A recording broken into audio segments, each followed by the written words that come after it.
NDA में seat sharing को लेकर भले फैसला हो चुका है, लेकिन जिस तरीके से उपेंद्र कुशवाहा और जीतन राम मांझी ने पब्लिक डोमेन में आकर जो कुछ कहा, उससे साफ है कि एनडीए के अंदर खाने सब कुछ ठीक नहीं चल रहा।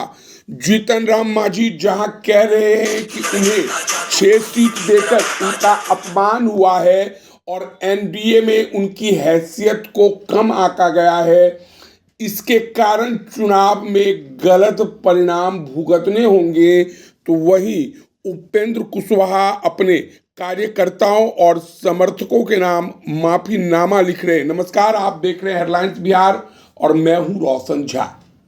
बिहार विधानसभा चुनाव का ऐलान हो चुका है और एनडीए में अब सीट शेयरिंग का बंटवारा हो चुका है। पता चल चुका है कि कौन कितने सीटों पर चुनाव लड़ेगा। हालांकि उम्मीदवारों का ऐलान आज देर शाम तक कर दिया जाएगा। एनडीए में जो सीट शेयरिंग का फॉर्मूला निकलकर सामने आया, उसके अनुसार बीजेपी और जदयू बराबर 101 सीटों पर चुनाव लड़ने जा रही है। सबसे अधिक फायदा चिराग पासवान की पार्टी लोजपा रामविलास पासवान को हुआ है और उन्हें एनडीए में 29 सीट दी गई है। अगर हम पार्टी की बात कर ले, यानी जीतन राम मांझी की पार्टी और आरएलएम अर्थात उपेंद्र कुशवाहा की पार्टी, तो दोनों को 6 विधानसभा सीट दिया गया है। इस फैसले के बाद सबसे पहले मांझी मीडिया के सामने आते हैं और नाराजगी व्यक्त करते हुए कहते हैं कि आलाकमान का जो फैसला है वह शिरोधार्य है, लेकिन हमारी हैसियत को कम करके देखा गया है, जिसका बुरा परिणाम चुनाव में भुगतना पड़ सकता है। तो अब उपेंद्र कुशवाहा ने फेसबुक पर माफीनामा लिखकर अपने नाराज कार्यकर्ताओं को मनाने का प्रयास किया है। उपेंद्र कुशवाहा लिखते हैं, प्रिय मित्रों, साथियों, आप सभी से क्षमा चाहता हूं।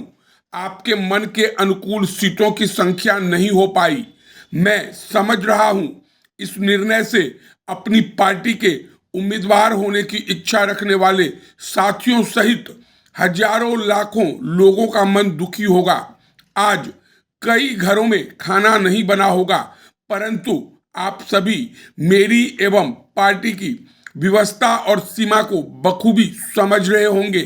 किसी भी निर्णय के पीछे कुछ परिस्थितियां ऐसी होती है जो बाहर से दिखती है, मगर कुछ ऐसी भी होती है जो बाहर से नहीं दिखती। हम जानते हैं कि अंदर की परिस्थितियों से अनभिज्ञता के कारण आपके मन में मेरे प्रति गुस्सा भी होगा, जो स्वाभाविक भी है। आपसे विनम्र आग्रह है कि आप गुस्सा को शांत होने दीजिए, फिर आप स्वयं महसूस करेंगे कि फैसला कितना उचित है या अनुचित। फिर कुछ आने वाला समय बताएगा। फिलहाल इतना ही। धन्यवाद, आपका उपेंद्र कुशवाहा। तो कुल मिलाकर साफ है कि जीतन राम मांझी और उपेंद्र कुशवाहा को पता है कि उन्हें जितनी सीटें दी गई है, उसमें ना तो वे अपने परिवार के लोगों को अच्छे तरीके से एडजस्ट कर पाएंगे और ना ही कार्यकर्ता जो टिकट की आस में बैठे थे, पार्टी के जो नेता टिकट की आस लगाए बैठे थे, उन्हें एडजस्ट कर पाएंगे। तो अब देखना दिलचस्प होगा कि सीट शेयरिंग को लेकर फॉर्मूला तो बन गया, पता चल गया कि कौन कितने सीटों पर चुनाव लड़ेगा, लेकिन सबसे बड़ी बात कि किस सीट पर कौन सा उम्मीदवार लड़ेगा, इसको लेकर भी एनडीए के तमाम घटक दल के अंदर जद्दोजहद जारी है। बताते चले कि मधुबनी सहित कई ऐसे सीट हैं जहां बीजेपी के उम्मीदवार चुनाव की तैयारी कर रहे थे। पिछली बार बीजेपी के उम्मीदवार ने चुनाव लड़ा था, लेकिन बावजूद इसके सीट शेयरिंग के कारण वह सीट अन्य घटक दल के पास चला गया है। तो कई जिलों से खबर आ रही है कि बीजेपी के बड़े बड़े नेताओं ने निर्दलीय चुनाव लड़ने का ऐलान कर दिया है। तो बहरहाल इस वीडियो में इतना ही। अगर आप हमारा वीडियो यूट्यूब पर देख रहे हैं तो सब्सक्राइब कर लें, फेसबुक पर देख रहे हैं तो हमारे पेज को लाइक कर दें। धन्यवाद।